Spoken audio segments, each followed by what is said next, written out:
Hello dear students, तो आज हम स्टार्ट करेंगे अपना चैप्टर नंबर 10। चैप्टर नंबर 10 है आपका अंडरस्टैंडिंग एलिमेंट्री शेप्स। तो आइए स्टार्ट करते हैं। In the previous chapter we have learn about basic geometrical concept such as points, lines, line segment, angles, triangles.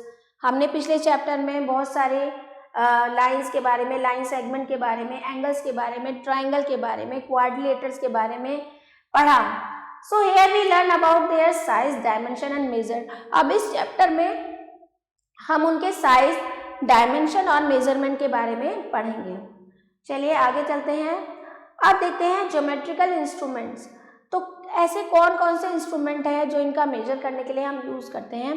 तो जब इंस्ट्रूमेंट की बात आती है सबसे पहले आता है आपका रूलर यानी कि scale. You have a 6 inch ruler in your geometry box. आपके पास, सबके पास होगा। A ruler is divided into 15 equal parts of 1 centimeter each। तो एक जो रूलर होता है वो 15 इक्वल पार्ट्स में डिवाइडेड होता है और हर पार्ट जो होता है उसका 1 सेंटीमीटर का होता है। each centimetre is further divided into 10 equal part, और हर सेंटीमीटर भी 10 पार्ट्स में डिवाइडेड होता है। तो 1 centimetre is equal to 10 millimetre होता है। दूसरा इंस्ट्रूमेंट है आपका compass.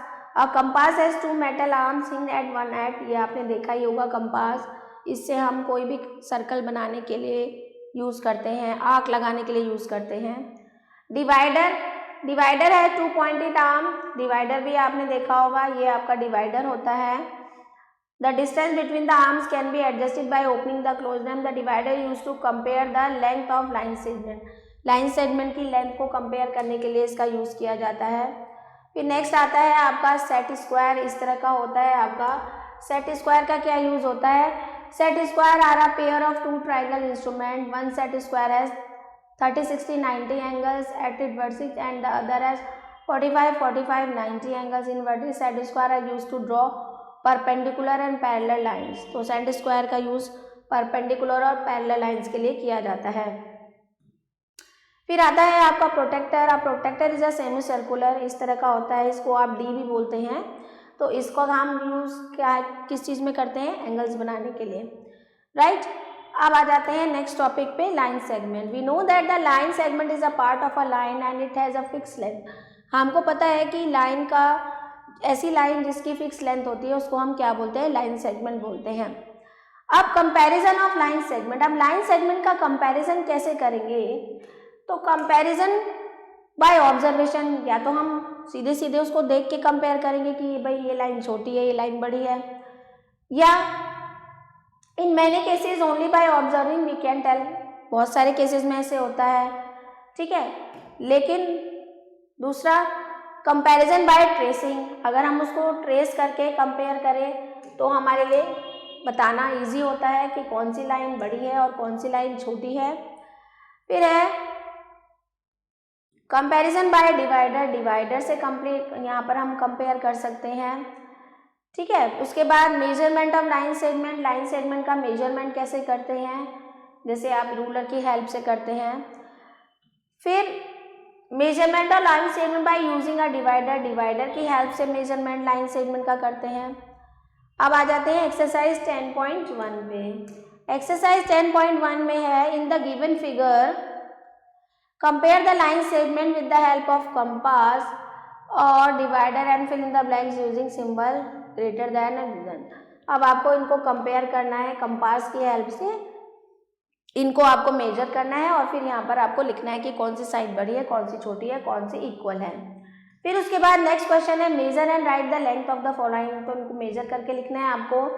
Find the length of the following line segment and verify. पहले लेंथ वेरीफाई करनी है, फिर ये आपको AB प्लस PQ प्लस बराबर CD के होना चाहिए, दिखाना है। नेक्स्ट है draw a line segment PQ, take any point M between point P and Q। आपको एक लाइन सेगमेंट बनाना है PQ और उनके बीच में एक कोई भी पॉइंट M लेना है। Measure the length of PQ and PM। अब PQ और PM की आपको लेंथ को मेजर करना है और चेक करना है कि PQ माइनस PM जो है वो क्या MQ के बराबर है, राइट। फिर क्वेश्चन नंबर 5 है, in the given figure P and M are coincides। P is the midpoint of LN। P is the midpoint of LN and N is the midpoint of PO। Verify that L P is equal to N O, तो L P बराबर होगा N O, ये आपको दिखाना है measure करके। In the given figure D lies between A and C, तो यहाँ पर भी आपको ये मेजर करके दिखाना है। अब क्वेश्चन नंबर 7 है, if A B 3 centimetre, C D 4.2 centimetre, the construct a line segment whose length is equal to, तो ऐसे एक लाइन सेगमेंट बनाओ जिसकी जो लेंथ है वो 2AB, यानी कि AB कितना है 3, तो 2AB कितना हो जाएगा 3 2 6, वो बनाना है। 3CD 3 इंटू CD कर देंगे, तो ये आपको लाइन सेगमेंट बनाना है। फिर नेक्स्ट है magnitude of an angle. The magnitude of an angle is the amount of rotation through which one of the arm must be rotated about the vertex to bring it to the position of other. Magnitude क्या होता है, जब हमने किसी भी angle की एक arm को अगर हम रोटेट करते हैं तो किस लिमिट तक वो रोटेट हो पाता है, तो वो उसका मैग्नीट्यूड कहलाता है। Angle as rotation of a ray, suppose a ray after starting from its initial position OA rotates about the point O and takes the final position OB। मान लीजिए कोई एक रे है और यहाँ से रोटेट होती है और अपनी पोजिशन ले लेती है OB पे, then we can say that angle AOB can be described by rotating ray with O as vertex and OA and OB are is arms। फिर नेक्स्ट है कंपेयरिंग टू एंगल्स। अब एंगल्स को कैसे compare करेंगे, by observation, observation के through. ये दिख रहा है आपको छोटा एंगल है, ये बड़ा एंगल है। By using tracing paper, tracing paper के थ्रू आप चेक कर सकते हैं कौन सा एंगल बड़ा है कौन सा एंगल छोटा है। Different angles form by rotational of ray, ठीक है। अब एंगल्स के टाइप पढ़ेंगे। Zero angle, when the clock shows the time 12 noon और 12 midnight, the angle form between its two arms is zero angle. जब घड़ी के 12 बजते हैं, चाहे दोपहर के 12 है या रात के 12 है, रात, तो वो जो एंगल होता है वो जीरो एंगल होता है। एग्जाम्पल के लिए कंप्लीट एंगल क्या होता है, the needle of the clock come backs to 12 again. अब जब ये घड़ी की सुई पूरी घूम के फिर दोबारा से 12 पे आती है, तो ये आपका हो गया कंप्लीट एंगल। तो कंप्लीट एंगल कितने का होता है, 360 डिग्री का। फिर राइट एंगल के बारे में पढ़ेंगे। An angle that measure exactly 90 degree is called a right angle. तो 90 डिग्री जिसका हो रहा है, तो राइट एंगल आपको इस फॉर्म में दिखेगा जब 3 बजते हैं, दोपहर के 3 या शाम के 3 बजते हैं, दोपहर के 3 या रात के। फिर स्ट्रेट एंगल क्या होता है, स्ट्रेट एंगल जो होता है बिल्कुल सीधा, और इसका जो मेजर होता है 180 डिग्री का होता है। ये आप देख सकते हैं 180 डिग्री का हो सकता है। अब आता है आपका काइंड्स ऑफ एंगल। एंगल कितने प्रकार के होते हैं, तो सबसे पहले बात करते हैं हम एक्यूट एंगल की। An angle whose measure is more than 0 but less than 90 degree is called acute angle. ऐसा एंगल जिसका मेजरमेंट 0 से ज़्यादा है बट 90 से कम है, तो उसको हम क्या बोलते हैं, एक्यूट एंगल बोलते हैं। ऑब्ट्यूज एंगल क्या होता है, an angle whose measure is more than 90 degree but less than 180 degree. ऐसा एंगल जिसके मेजरमेंट 90 से ज़्यादा है बट 180 से कम है, वो ऑब्ट्यूज एंगल होता है। रिफ्लेक्स एंगल क्या होता है, an angle whose measure is more than 180 but less than 360। ऐसा एंगल जो 180 से ज़्यादा और 360 से कम होता है, वो क्या कहलाता है, आपका रिफ्लेक्स एंगल कहलाता है। फिर आ जाते हैं एग्जाम्पल पे। What fraction of a revolution clockwise does the hour hand of a clock turn through when it goes 3 to 6।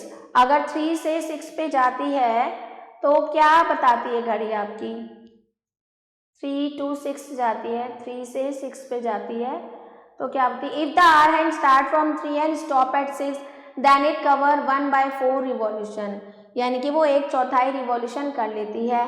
10 to 4 अगर 10 से 4 पे जाती है, if the hour hand start from 10 and stop at 4 then it covers 1/2 revolution और right angle, यानी कि right angle वो बनाएंगे। फिर नेक्स्ट है name the angle corresponding to half a revolution. तो एंगल आपको बताना है, half a revolution straight angle, 1/4 a revolution right angle.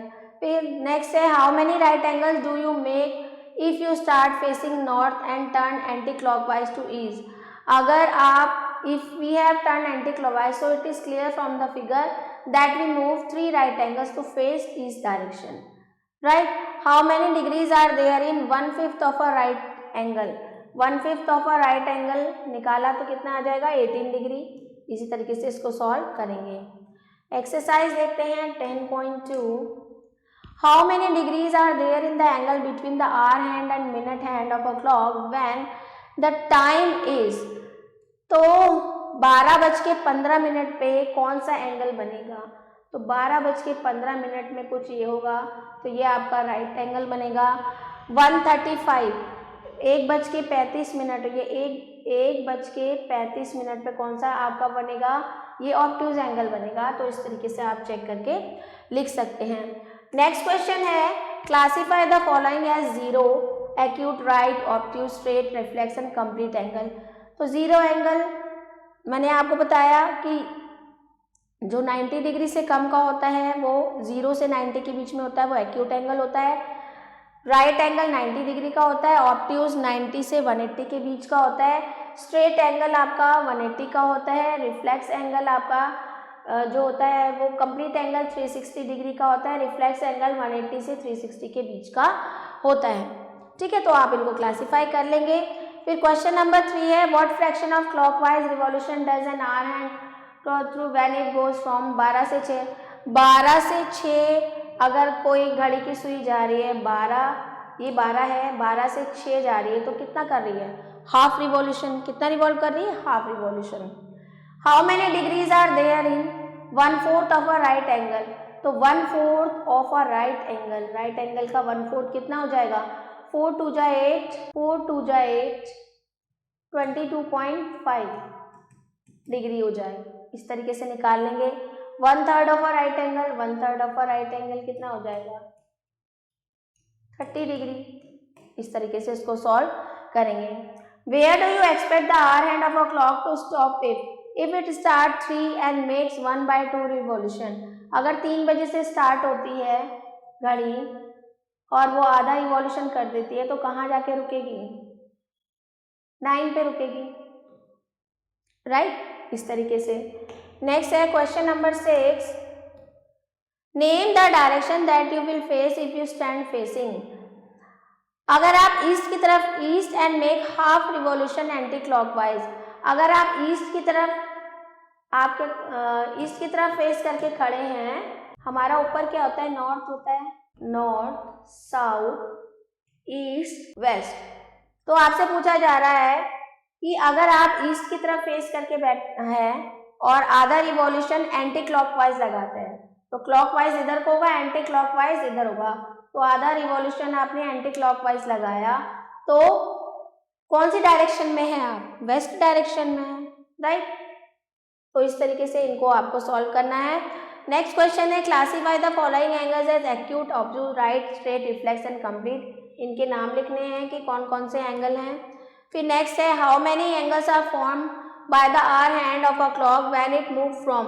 अब वही चीज़, वही क्वेश्चन रिपीट है कि अगर 2 to 8, अब यहाँ पर देखिए, यहाँ पर 2 बज रहा है, 2 से अगर हम 8 पे जाते हैं, 8 पे जाके कहीं यहाँ पे जाके होंगे, तो कितना, हाउ मेनी एंगल्स आर, कितने एंगल फॉर्म होंगे यहाँ पर? यहाँ से अगर यहाँ पे जाते हैं तो कितने एंगल फॉर्म होंगे? यहाँ पे आपका राइट एंगल हो जाएगा, ठीक है, ऑब्ट्यूज एंगल हो जाएगा, और यहाँ से अगर निकल रहे हैं, यहाँ पर आएंगे तो राइट एंगल हो जाएगा, यहाँ पर आएंगे तो ऑब्ट्यूज एंगल हो जाएगा, इस तरीके से। फिर नेक्स्ट क्वेश्चन है, Rahul is rowing the boat in the north west direction, in which direction will be rowing if it turns to right through right angle. तो राहुल जो है वो नॉर्थ वेस्ट डायरेक्शन में कर रहा है रोइंग। ये है आपका, यहाँ पर पिक्चर देख लेते हैं, नॉर्थ वेस्ट डायरेक्शन में रोइंग कर रहा है। In which direction will be rowing if it turns to right through. अब नॉर्थ वेस्ट साइड का है, यहाँ पर है राहुल कहीं, ठीक है।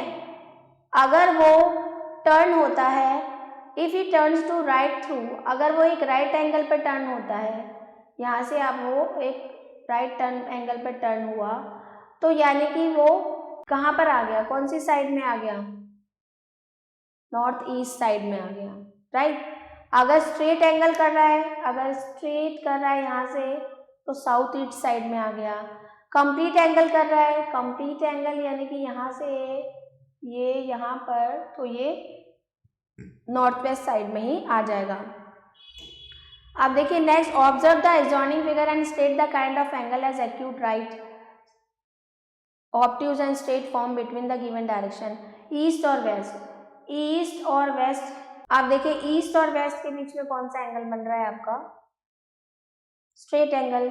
साउथ एंड साउथ वेस्ट, ये हो गया आपका साउथ और ये साउथ वेस्ट, कौन सा, एक्यूट एंगल।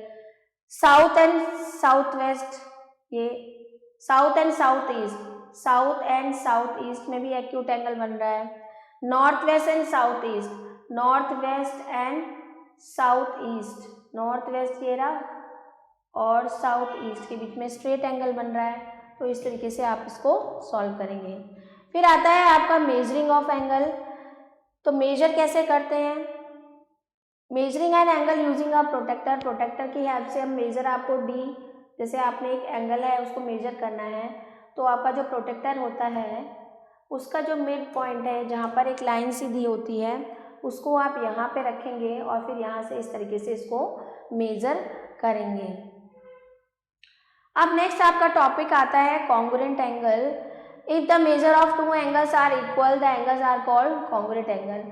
अगर कोई भी दो एंगल जिनका मेजर सेम है, जैसे ये 50 डिग्री दिया है, ये भी 50 डिग्री है, तो ये आपका कॉन्ग्रुएंट एंगल कहलाएगा। फिर है perpendicular line, when two lines are at right angle to each other or when the angle between the two intersecting lines is 90 degree.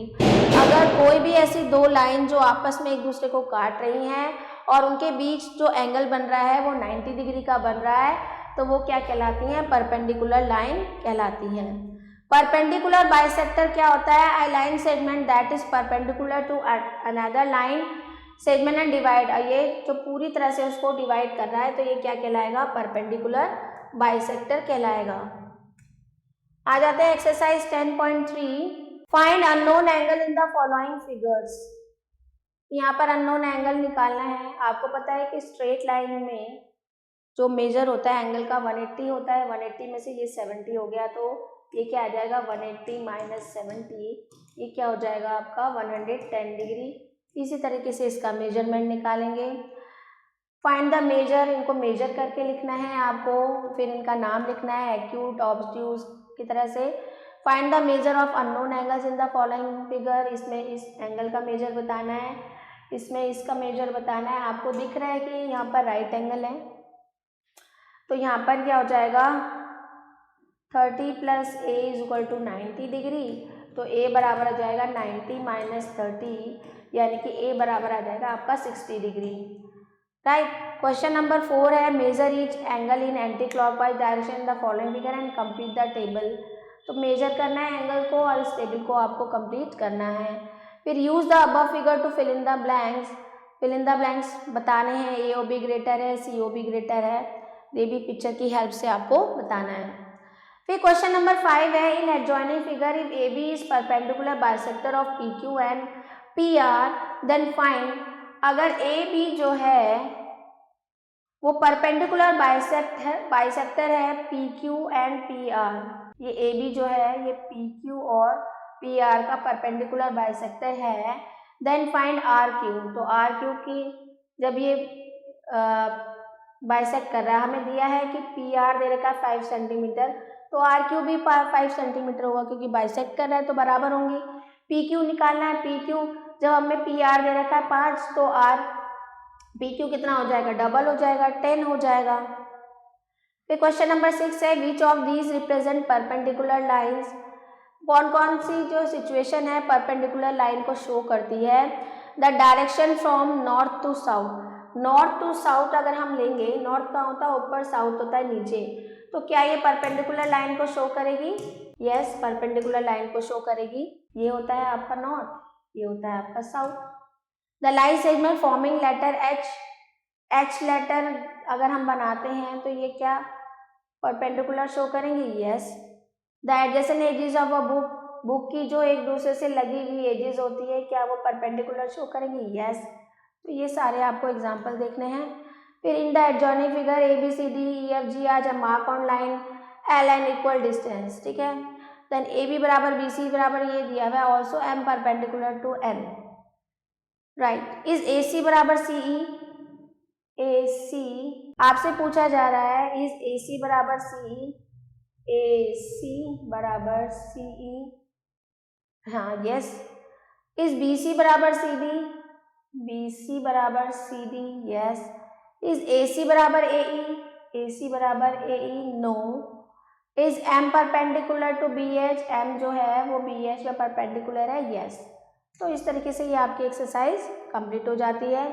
फिर आता है आपका क्लासिफिकेशन ऑफ ट्राइंगल्स। अब ट्राइंगल्स कितने टाइप के होते हैं? Equilateral triangle, a triangle whose all three sides are equal, ऐसा ट्राइंगल जिसके तीनों साइड इक्वल होते हैं वो इक्विलेटरल ट्राइंगल होता है।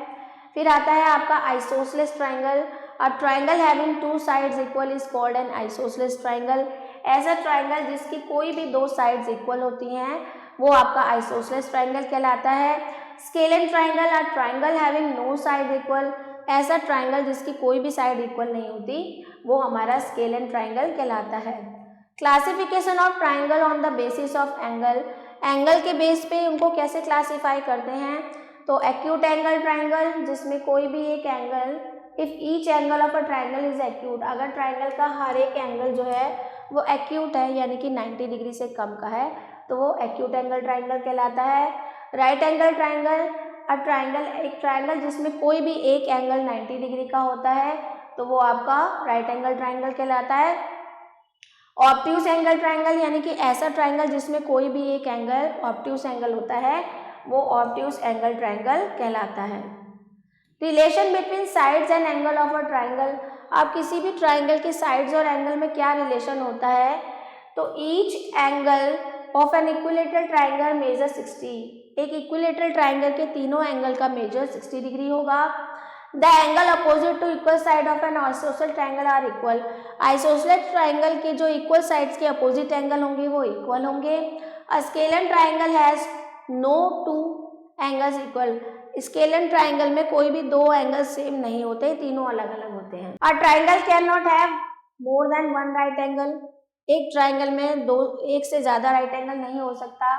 अ triangle can not have more than one obtuse angle, एक ऑब्ट्यूज एंगल से ज्यादा नहीं हो सकता। In a right triangle the sum of two acute angles is, किसी भी राइट ट्राइंगल्स में बाकी जो दो एक्यूट एंगल है उनका सम 90 डिग्री ही होगा। उसके बाद altitude of a triangle, a perpendicular drawn from the vertex of a triangle to the base is called the altitude of a triangle. तो परपेंडिकुलर जो बेस से मिला के बनाया जाता है वो एल्टीट्यूड कहलाता है। मीडियन ऑफ अ ट्राइंगल क्या होता है? A line segment drawn from the vertex of a triangle to the mid point of the base, तो वो क्या कहलाता है? मीडियन कहलाता है। अब आ जाते हैं एक्सरसाइज 10.4 पे। Classify the following triangles on the basis of their angle, angle के आधार पे इनका आपको नाम लिखना है। तो जैसे ये ऑब्ट्यूज एंगल ट्राइंगल हो गया, ये राइट एंगल ट्राइंगल हो गया, ये ऑब्ट्यूज एंगल ट्राइंगल हो गया, ये एक्यूट ट्राइंगल हो गया, इस तरीके से आप इनके नाम लिखेंगे। साइड के अकॉर्डिंग आपको तीनों साइड इक्वल हैं, ये इक्विलेटरल ट्राइंगल हो गया, ये आपका स्केलन ट्राइंगल हो गया, ये आइसोसेलेस ट्राइंगल हो गया, दो साइड इक्वल हैं। उसके बाद नेक्स्ट है what is the measure of each angle of a equilateral triangle? 60 degree. फिर नेक्स्ट क्वेश्चन है by which other name can be describe a regular triangle? Two obtuse angle, one angle more than 90, two obtuse angle अगर होंगे, by which other name can be describe a regular triangle, अगर उसमें दो obtuse angle होंगे तो वो क्या कहलाएगा? Obtuse angle triangle, one angle more than 90, right angle triangle. ठीक है। In the given figure find and write the name if two acute angle triangle, name of two acute angle triangle के नाम बताने हैं, एक आइसोसेलेस ट्राइंगल बताना है, एक स्केलन ट्राइंगल, एक राइट एंगल और एक ऑब्ट्यूज एंगल ट्राइंगल। फिर नेक्स्ट है आपका state whether of the following statements are true और false.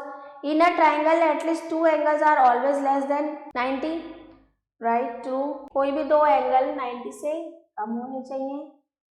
To angles of an isosceles triangle are equal, true. The measure of each angle of equilateral triangle is 60, true. An equilateral triangle is also a right angle triangle, false.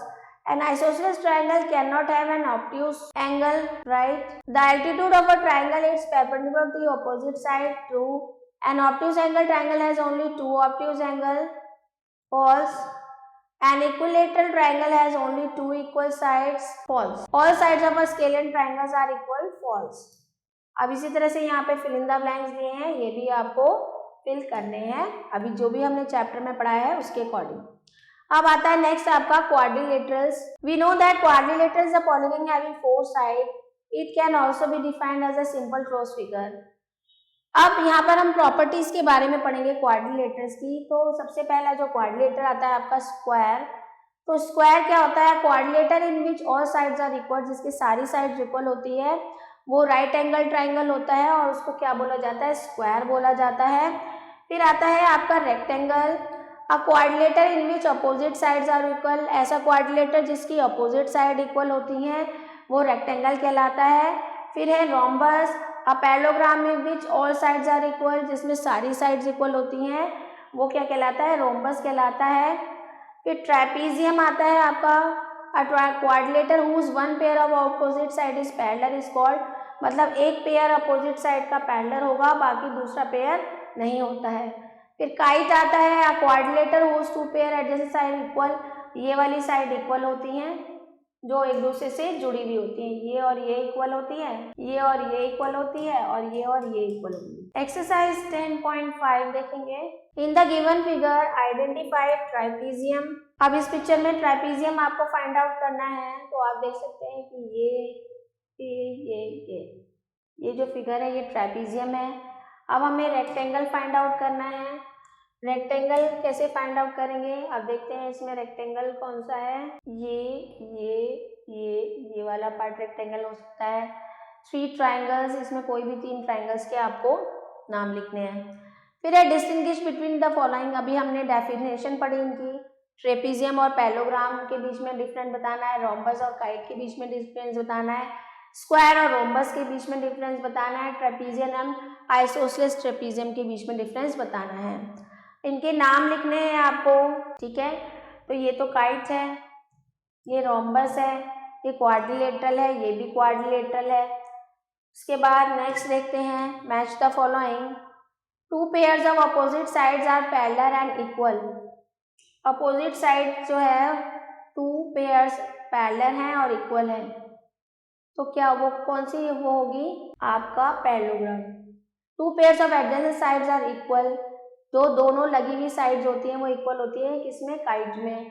4 equal sides of each angle of 90 degree, 4 equal sides होती हैं और 90 degree होती है square, और 4 equal sides होती है rhombus में।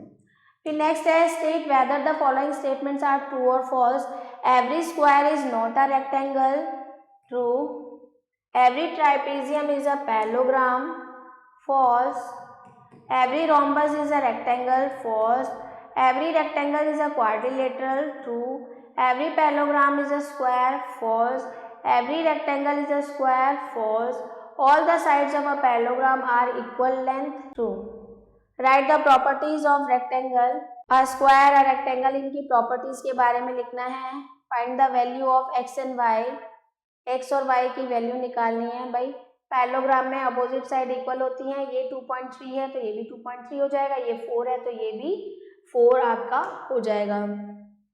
इसी तरीके से यहाँ पर ये हम इसके इक्वल लिख देंगे, 3y - 7 बराबर y - 3, तो ये हो जाएगा 3y - y बराबर 3 + 7, तो ये हो जाएगा 2y बराबर 10, y बराबर आ जाएगा 5। तो y की वैल्यू क्या आ गई यहाँ पर आपकी? 5 हो गई। तो इस तरीके से इसको सॉल्व करेंगे। यहाँ पर एक टेबल दी गई है आपको, complete the table with yes और no. Quadrilateral, opposite sides, parallel, equal, opposite angles, तो हमने अभी जो भी चैप्टर में पढ़ा तो उसके अकॉर्डिंग आपको येस और नो की फॉर्म में इसको फिल करना है। The diagonals of this quadrilateral divide into 2 isosceles right triangle. तो नेम द क्वाड्रिलेटर, उसका नाम बताना है आपको। A trapezium has a pair of opposite side parallel. Can a trapezium have its other pair of opposite side equal? क्या trapezium के other pair का opposite side भी इक्वल होता है? नहीं होता। अब आ जाते हैं पॉलीगन्स पे। Polygons are classified on the basis of number and side, जिसमें 3 साइड्स होंगी वो ट्राइंगल कहलाएगा। 4 quadrilateral, 5 pentagon, 6 hexagon, 7 heptagon, 8 octagon. Regular polygon क्या होते हैं? Polygon in which all the angles are equal and all sides are equal is called regular polygon. सारे angle बराबर होते हैं, सारे साइड्स बराबर होते हैं, रेगुलर पॉलीगन कहलाता है। Which of the following figures are not polygons? तो ये नहीं है पॉलीगन, ये पॉलीगन है, ये पॉलीगन नहीं है, ये पॉलीगन नहीं है, ये है, ये पॉलीगन नहीं है। फिर उसके बाद नेक्स्ट क्वेश्चन है नेम द फॉलोइंग पॉलीगन्स। ये ट्राइंगल है, ये रोम्बस है, तो और ये हो गया आपका, कितनी साइड्स है इसमें? 1 2 3 4 5 6 7, तो ये हेक्सागन हो गया। क्लासीफाई अ रेगुलर और non regular polygon, a scalene triangle, N equilateral triangle, a trapezium, a square, a rhombus, a hexagon. तो इस तरीके से इनको क्लासीफाई करना है। फिर आता है आपका 3 dimensional shape, faces, edges and vertices. अब 3D शेप्स क्या होते हैं? Flat surface of a solid are called it face. जो किसी भी सॉलिड की फ्लैट सरफेसेस है वो उसके फेस कहलाते हैं। Line segment where 2 faces of solid meet are called edges. जहाँ पर उनके फेसेस मीट करते हैं वो क्या कहलाते हैं? आपके एजिस कहलाते हैं। अ पॉइंट वेयर 3 और more faces of a solid meet. अब ऐसा पॉइंट जिस पे उसके फेस, जो सॉलिड के जो फेसेस हैं वो मिलते हैं, वो क्या कहलाता है? वर्टेक्स कहलाता है। तो कुछ सॉलिड शेप्स के बारे में जानेंगे। सबसे पहले cube, it is a 3 dimensional figure, 3 dimensional figure होती है which has all the edges of same length, जिसकी सारी एजेस सेम लेंथ की होती हैं। A cube has 8 vertices, 12 edges and 6 faces. 8 vertices होते हैं, 12 फेसेस होते हैं और 6 क्या होती हैं? उसकी एजेस होती हैं।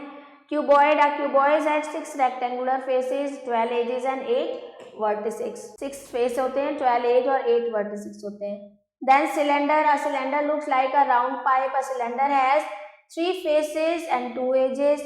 Then cone, a cone has 2 faces, 1 flat and 1 curved faces. Then sphere, a sphere looks like a football. A sphere has 1 curved face.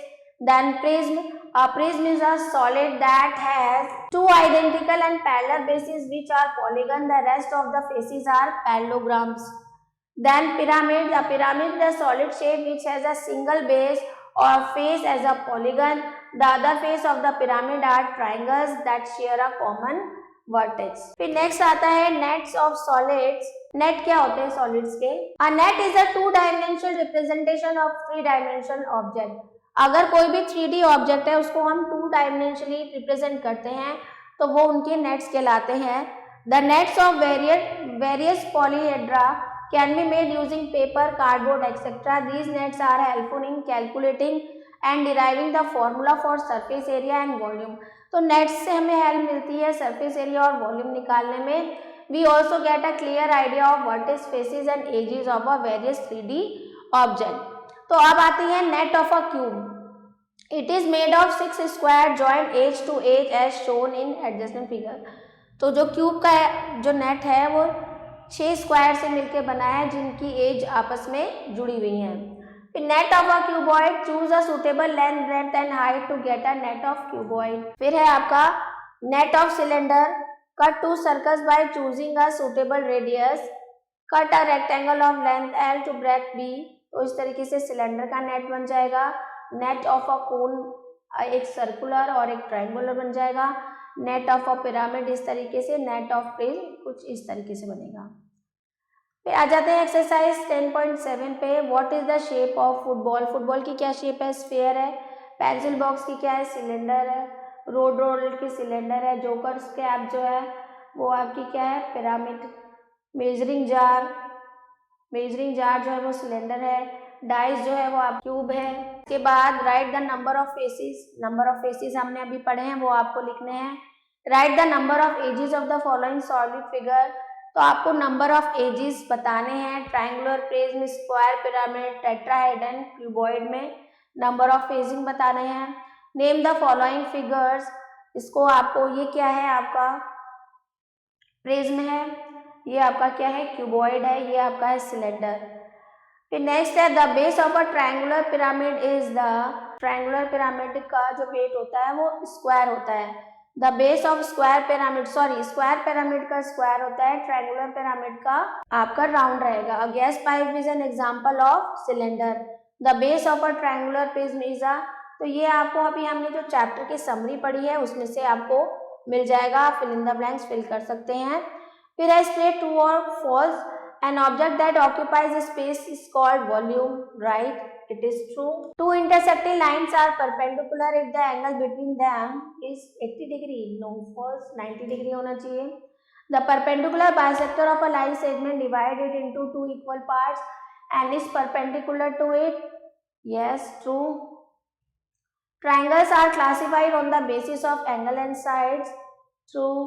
There are different type of quadrilaterals, parallelogram, trapezium, rhombus, rectangle, square and kite, true. अब यहाँ पर आपको कुछ pictures दी गई हैं, इसमें आपको number of solid, number of faces, number of edges, number of vertices बताने हैं।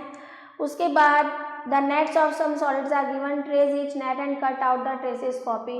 ये नेट दिए गए हैं, इनको ट्रेस करके इनकी कॉपी को आपको कट करना है। तो इसके बाद लास्ट में चैप्टर की समरी दी गई है, इसको आप अच्छे से गो थ्रू करेंगे और उसके बाद आपके मल्टीपल चॉइस क्वेश्चन है एज अ रिविजन, तो इनको आप सॉल्व करेंगे। तो ये था आपका चैप्टर, आई होप आपको अच्छे से समझ में आ गया होगा। तो मिलते हैं आपसे नेक्स्ट चैप्टर में।